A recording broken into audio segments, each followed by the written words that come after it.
Experimental study of a combined machine tractor unit carried out under real field conditions. By Volodymyr Bulgakov, Ivor Zaboltins, Adals Rusins, Hristo Biloev, Volodymyr Nadekto, Volodymyr Kurchev, Valery Admachuk and Viktor Kaminsky. Experimental investigations have been carried out on a combined machine and tractor unit based on the wheeled integral tractor of Class 3, which simultaneously performs two technological operations. The first operation is the disintegration of the plant residues that may be in the form of corn or sunflower stubble. This operation is performed by an active rotary chopper mounted in front of the tractor. The second operation is plowing to a preset depth with the simultaneous introduction of the crushed plant residues into the soil. The second operation is performed by a 5-body plow mounted behind the tractor. The active working parts of the frontally mounted disintegrator, which is a rotor with knives pivotally mounted on the drive shaft, are driven into rotation using the front power takeoff shaft of the tractor, which has two operating modes, 540 and 1000 rpm. The rear-mounted 5-body plow operates, as usual, with a preset plowing depth. The purpose of the investigation was to establish the degree of impact of the soil parameters, hardness, moisture, surface unevenness, and the parameters of the frontally mounted disintegrator upon the vibrations of the aggregating tractor and, in general, on the quality indicators of the operation of the entire machine and tractor unit, that is, the quality of plowing and introduction of the plant residues into the soil.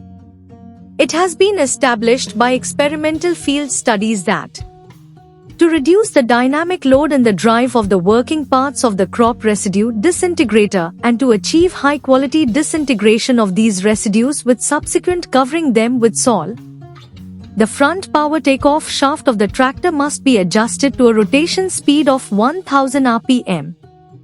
In such a mode of rotation of the disintegrator rotor, the difference in the dispersion of its vertical vibrations and the vibrations of the front axle of the aggregating tractor is insignificant.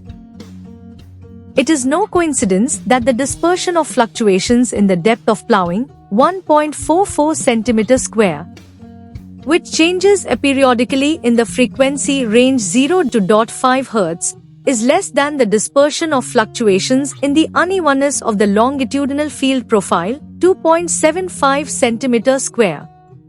As a result of processing the experimental data, it was found that the fluctuations in the traction resistance of a rear-mounted plow had the least impact on the fluctuations in the plowing depth.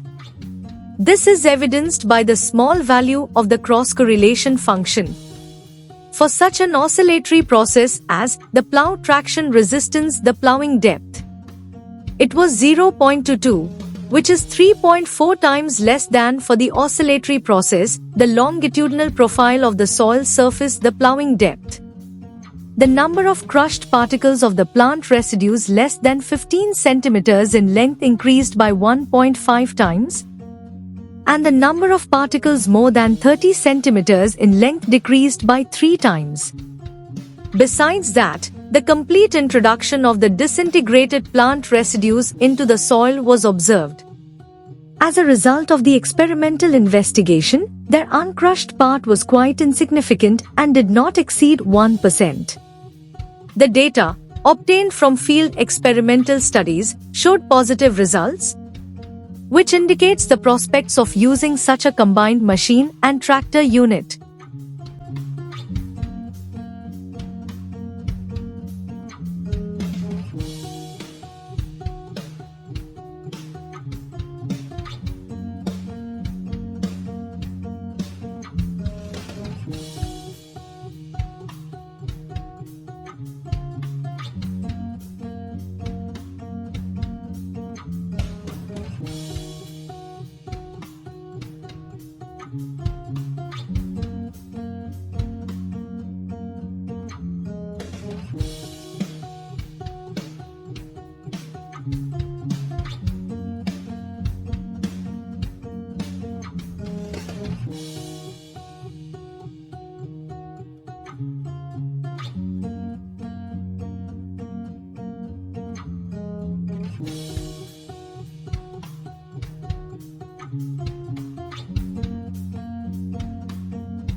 Thank you for watching this video. Please subscribe our channel for watch more scientific research videos.